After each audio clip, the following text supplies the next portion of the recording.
네, 여러분들 안녕하십니까? 저는 메가변리사에서 상표법을 강의하고 있는 최주환 변리사라고 합니다. 네, 여러분 변리사 2차 상표법 입문자 가이드 시리즈 3편으로 영상 찾아뵙게 되었습니다. 여러분들 저희 3편에서는 너무 중요한 내용이죠. 암기를 어떻게 할 것인가에 대해서 소개를 해드리도록 할 텐데요. 크게 4가지의 관점으로 나누어서 설명을 드리도록 하겠습니다. 네, 일단 첫 번째로 암기를 왜 해야 되는지에 대해서 간단하게 소개해 드리도록 하겠습니다. 네, 여러분들 2차 시험에 들어오셔서 이제 답안지를 쓰기 시작하셔야 되는데요. 답안지에 들어가는 내용이 어떤 것들이 있을까요? 답안지에는 일단 첫 번째 법조문이 들어가게 되고, 그 다음에 그 법의 해석과 관련된 일부 학설, 판례가 들어가게 되고요. 그 다음에 마지막으로는 그 법조문과 판례를 주어진 사실관계에다가 적용을 하는 사안 적용 부분이 있게 됩니다. 자, 그 중에 사안 적용 부분을 제외한 앞부분이 있죠. 그 앞부분은 여러분들이 그 현장에 가서 시험장에서 직접 지어서 적는 걸까요? 아닙니다. 거기 가서 글짓기 하는 거 아니에요. 그 법조문과 판례 같은 경우에는 다 여러분들 머릿속에 저장이 되어 있고 그거를 그냥 술술술술 풀어내기만 하고 오셔야 됩니다. 그렇기 때문에 그런 것들이 다 암기가 되어 있어야 한다라는 것이겠죠. 자, 여기서 궁금한 점이 있으실 수도 있을 것 같습니다. 아니 근데 법조문 다 법전으로 주는데 법조문도 암기를 해야 되나요? 이렇게 질문을 주시거든요. 자, 근데 여러분들 법전에 아무리 법조문이 있다고 하더라도 주요 조문 같은 경우에는 암기를 하셔야 됩니다. 그건 이제 왜 그러냐면 여러분들이 무언가를 보면서 옮겨서 적는 거랑 머릿속에 암기가 되어 있어서 술술술술 답안으로 나오는 거랑 필속의 차이가 엄청나게 많이 나요. 그래서 여러분들께서 반드시 주요 조문에 대해서는 아무것도 보지 않은 상태에서 바로바로 말로 할 수 있게끔 암기가 되어 있어야 된다라는 점 주의해 주시길 바라겠습니다. 자, 두 번째입니다. 여러분, 두 번째로 이 암기를 언제 어디서 해야 되는가에 대해서 가이드를 드리도록 하겠습니다. 일단 저는 항상 강조드리는 게 암기를 하실 때에는 앉아서 공부하는 장소 시간 외에 자투리 시간을 활용하라고 많이 말씀을 드립니다. 예를 들어서 아침에 도서관까지 공부하러 이동하는 시간, 그 다음에 밥 먹으러 이동하는 시간, 그 다음에 중간에 잠깐 산책하는 시간, 그 다음에 저녁 때 공부를 마치고 돌아오는 시간, 그 다음에 저녁에 잠들기 전 잠깐의 여유 시간, 이런 시간들을 활용을 해주시면 됩니다. 일단 이렇게 자투리 시간을 활용하라고 말씀을 드린 이유는 뭐냐면요, 그때 암기를 하시는 게 앉아서 계속 공부하는 그 장소 시간에 비해서 암기의 효율이 훨씬 좋습니다. 머릿속에 더 잘 남아요. 그리고 여러분들 앉아서 공부하는 시간에는 이해 정리하는 공부를 해야지 더 효율이 좋다, 이렇게 말씀을 드릴 수 있을 것 같습니다. 자, 근데 제가 이렇게 안내를 드리니까 오해하시는 분들이 있으세요. 이거는 지난 2편에서도 잠깐 말씀드리긴 했는데, 그러면은 앉아서 공부하는 시간에는 아예 암기를 아무것도 하지 말라는 거냐? 당연히 그건 아닙니다. 여러분들 앉아서 이해하고 정리하는 공부를 하다 보면 머릿속에 자연스럽게 암기가 되는 것들이 있어요. 그런 것들을 억지로 막을 필요는 없겠죠. 그런 것들 자연스럽게 머리 들어오게 냅두시고, 이제 자투리 시간에 암기해 주셔야 되는 건 뭐냐면 자연스럽게 암기되는 거 말고 조금 기계적으로 조금 신경 써서 암기를 해야 암기가 되는 것들이 있거든요. 그런 것들은 자투리 시간을 활용해달라 라는 말씀을 드리고 싶습니다. 그리고 제가 이렇게 가이드를 드리면 그렇게 질문 주시는 분들도 계세요. 저 집에서 공부하는 장소까지 이동하는 시간이 5분밖에 안 걸립니다. 또는 저는 집에서 공부하는데 어떡하죠? 라고 이제 질문 주시는 분들이 꽤 있는데요. 그런 분들께 제가 추천드리는 방법은 억지로라도 산책 같은 걸 다녀오세요. 여러분 특히 2차 시험 오랫동안 앉아서 준비하시다 보면은 정형외과적으로 아픈 부분이 생길 수도 있거든요. 그래서 항상 일정 시간마다 스트레칭도 해주셔야 되고 많이 걸으시면 좋아요. 그래서 많이 걸으시면서 산책도 하시고 그래서 건강도 챙기시면서 그때 암기까지 챙기면 더 좋겠죠. 자, 그리고 이 암기 언제부터 해야 되는가? 제가 항상 강조드리죠. 절대 가지면 안 되는 마인드가 뭐냐면요, 나는 이해 정리 다 하고 나서 그때부터 암기를 하겠다, 이 마인드입니다. 여러분 절대 안 됩니다. 암기는 2차 시험 공부 시작하셨으면 당장 지금부터 암기를 해주시면 된다라고 가이드를 드릴 수 있을 것 같습니다.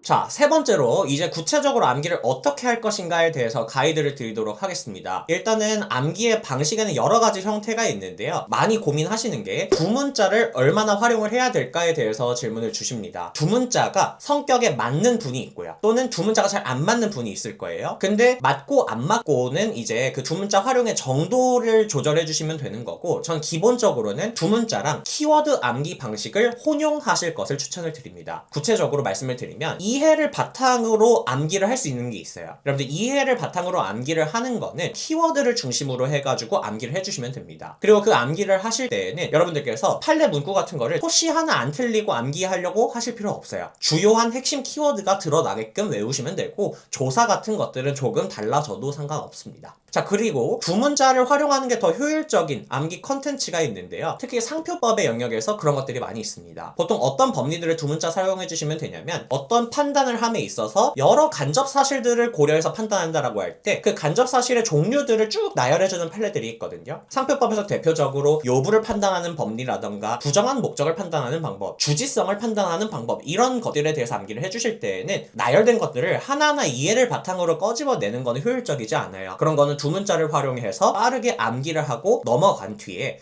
그런 것들은 또 중요한 게 사안포섭을 잘하는 게 중요하거든요. 그런 것들은 사안포섭에 시간을 더 많이 쓰는 게 좋습니다. 그래서 두문자와 키워드를 적절히 혼용해서 암기해 주실 것을 추천을 드립니다. 자, 그리고 또 말씀드리고 싶은 내용이 판례 문구가 긴 거를 암기할 때 하나의 팁을 드리려고 합니다. 여러분들 판례 문구가 정말 긴 것들도 있거든요. 그런 것들은 일단 그 판례의 구조를 파악하시고 그 구조부터 암기를 해주시면 좋습니다. 상표법에 관련된 판례를 예시로 설명을 드리겠습니다. 예를 들어서 맨하튼 패시지 판례, 여러분들 저희 같이 학습 많이 하게 되죠. 그 판례 보면 문구가 굉장히 긴데요. 그 판례를 암기하실 때는 그거를 통 문장으로 암기하려고 하면 암기가 안 됩니다. 그래서 그런 경우에는 일단 쟁점, 그 다음에 요건, 그 다음에 결론, 이렇게 구조를 나눠주시면 좋아요. 그래서 예를 들어서 쟁점, 그 다음에 요건은 세 가지가 있거든요. 그리고 그 요건 세 가지가 만족이 될 때는 결론, 이런 구조의 문구를 가지고 있어요. 그러면은 일단 이 구조를 암기한 다음에 그거에 맞게끔 끄집어내는 연습을 하는 겁니다. 예를 들어서 쟁점이라고 하면 이거죠. 외국 회사가 제3자를 통해서 대한민국에 유통을 시켰을 때 외국 회사가 국내에서 상표를 사용한 것을 볼 수 있는지, 이게 쟁점이죠. 그때 판례가 뭐라고 얘기를 했냐면 첫 번째 요건 뭐였죠? 직접 국내에서 판매한 적은 없더라도 제3자를 통해서 유통이 되었고요. 두 번째, 외국 회사가 상표를 표시한 그대로 국내 유통 과정에 그 상품이 놓이게 되었다면. 세 번째 요건, 사회 통념상 국내 수요자들이 그 외국 회사의 업무에 관련된 상품이라고 인식을 하게 되었다면 그때는 불사용 취소 심판 관련해서 그 외국 회사가 국내에서 사용한 것으로 인정해줄 수 있다라고 해석을 해주었죠. 이렇게 구조를 먼저 암기하고 그에 맞게끔 컨텐츠를 암기하는 연습을 해주시면 더 암기가 잘 된다라는 점도 설명드릴 수 있을 것 같고요. 그래서 여러분들 테마 상표법 교재 보시면은 제가 긴 문구들은 다 구조화를 이미 해놨습니다. 그래서 여러분들이 그거 그대로 이해해 주시면서 정리해 주시고 암기해 주시면 된다, 이렇게 가이드를 드릴 수 있을 것 같습니다. 자, 그 다음에 또 이 암기를 어떻게 할 것인가의 관점에서 추천드리는 것 중 하나가 암기 보조 도구를 활용하는 것입니다. 자, 암기 보조 도구라고 하면 어떤 것들이 있을 수 있냐면 강사가 제공해주는 암기 자료를 적극 활용하는 방법입니다. 그래서 저 같은 경우에도 의취지, 그 다음에 두문자, 그 다음에 판례 암기 자료들을 제공해드리고 있거든요. 그런 것들을 최대한 적극 활용하셔서 여러분들의 시간을 단축해 주시길 바라겠고요. 그 다음에 이건 제가 수험생 때도 썼던 방법 중에 하나인데요. 바로 암기 어플을 활용하는 겁니다. 종이 들고 다니면은 왔다 갔다 할 때 암기하기가 조금 불편하잖아요. 요즘 스마트폰은 다 들고 다니기 때문에 여러분들께서 스마트폰 어플리케이션을 활용하면 암기를 더 재미있고 효율적으로 할 수 있습니다. 저 같은 경우에는 플래시카드 디럭스라고 하는 어플을 사용을 해서 암기를 진행을 했었고요. 그게 어떤 방식으로 되는 거냐면 카드가 딱 떠요. 그러면은 그 카드 예를 들어서 앞면에는 33조 1항 3호의 의취지, 이렇게 제목만 써 있습니다. 그러면은 그것만 보고 그것이 어떠한 내용을 담고 있는지를 머릿속으로 계속 떠올리는 연습을 하는 거예요. 그러다가 잘 모르겠으면 그거를 한번 클릭을 하면 카드가 뒤집히면서 그거에 대한 내용이 나오게 됩니다. 그럼 그거 보고 다시 덮고 암기하고, 그렇게 해가지고 반복을 하면서 암기를 해주시면 된다, 이렇게 가이드를 드릴 수 있을 것 같습니다.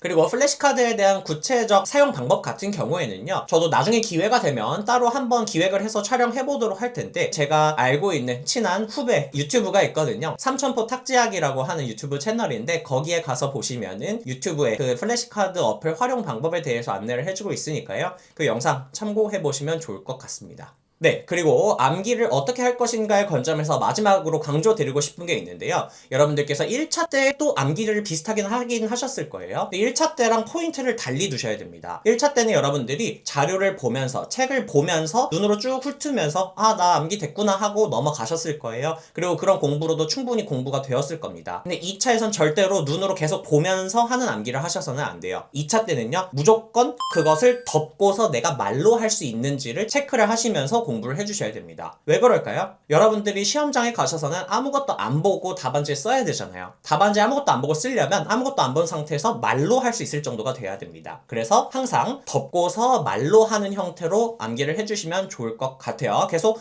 이렇게 말로 하는 연습을 해주셔야 되고, 왔다 갔다 할 때는 당연히 소리 내서 말하실 필요는 없고 속으로 말을 하시면서 암기를 해보시면 되겠습니다. 자, 그리고 제가 한 가지 추천드리고 싶은 공부 방법이 있는데요. 누적 암기 방법이라고 하는 게 있습니다. 이거는 뭐냐면, 예를 들어서 제가 어느 정도 목표를 세웠어요. 오늘 아침에 공부하는 도서관까지 가면서 10가지 어떤 컨텐츠를 암기를 하겠다라고 마음을 먹었으면요, 일단 가장 중요도가 높은 암기 컨텐츠를 앞쪽에다가 배치를 해주세요. 그러고 어떤 식으로 암기를 해주시냐면, 일단 첫 번째 거 암기를 합니다. 그럼 첫 번째 거 암기를 하고 넘어가면 일단 암기가 된 것 같아요. 근데 그 다음에 이제 두 번째 걸 암기를 하는 거죠. 두 번째 컨텐츠를 암기를 하고 나서 덮고서 말해보니까 잘 된 것 같아요. 그러면 그냥 넘어가는 게 아니라 다시 첫 번째로 돌아와서 내가 첫 번째 것도 안 본 상태에서 말할 수 있고 두 번째 것도 안 본 상태에서 말할 수 있는지를 체크를 합니다. 근데 또 앞에 게 그새 까먹을 수도 있거든요. 그럼 앞에 거부터 다시 암기를 하는 겁니다. 그렇게 해서 예를 들어서 세 번째 것까지 암기를 했을 때는 1, 2, 3이 다 암기가 되었는지를 확인을 하고 그 다음으로 넘어가는 거예요. 이렇게 하면은 앞쪽에 있는 거는 거의 확실하게 암기가 됩니다. 저 실제로 수험생 때 이렇게 암기를 했었는데 그게 도움이 많이 됐던 것 같아서 추천드리는 방식 중에 하나입니다.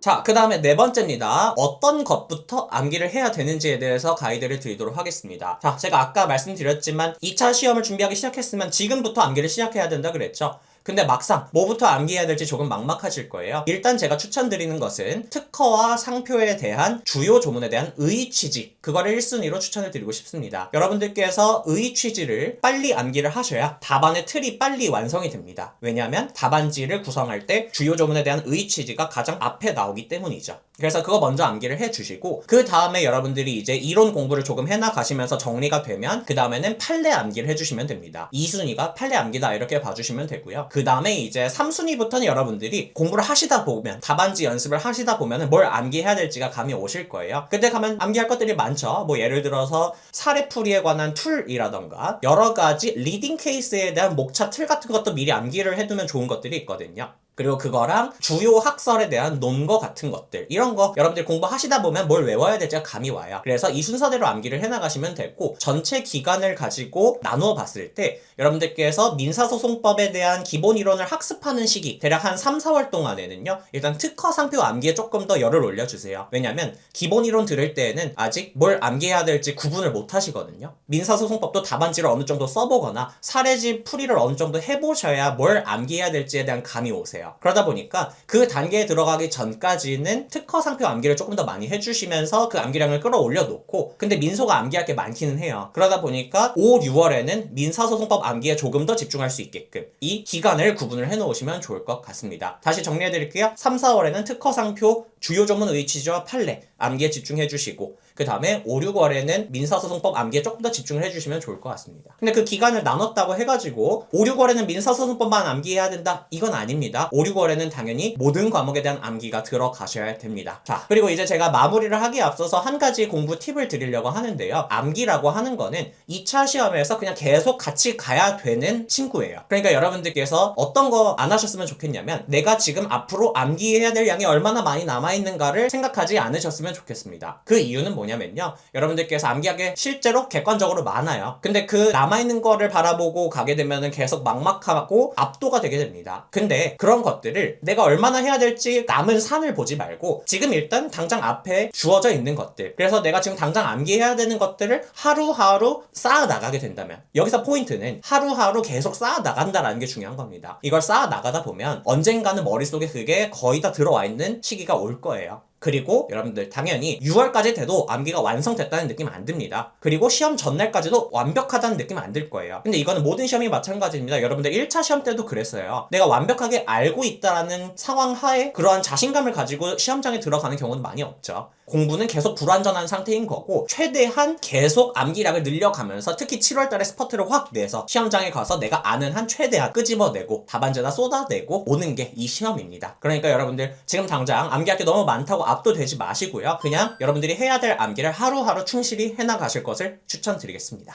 네, 이렇게 해서 입문자 가이드 시리즈 3편 암기 방법에 대해서 가이드 드리는 시간 마무리해 보도록 하겠습니다. 이번에 조금 여러분들께 빨리 암기 방법을 전수 드리고 싶어서 조금 긴급하게 촬영을 해 보았는데요. 도움 많이 되셨길 바라겠고요. 이제 이후에 또 여러분들께 드리고 싶은 유용한 정보가 있으면은 이 채널을 적극 활용해 보도록 할 테니까요. 여러분들께서도 2차 시험 준비하시면서 또는 1차 수험생 분들도 좋아요. 변리사 시험 준비하는 과정에 있어서 조금 이런 것들은 유튜브 컨텐츠로 제공해 주셨으면 좋겠다라고 하는 부분이 있으면은 댓글이나 의견 남겨주시면은 제가 제 일정과 제 여건을 고려해서 그런 컨텐츠들 최대한 제공해드릴 수 있도록 노력해보도록 하겠습니다. 네, 여러분들 오늘은 여기서 마무리하도록 하겠습니다. 끝까지 봐주셔서 감사합니다.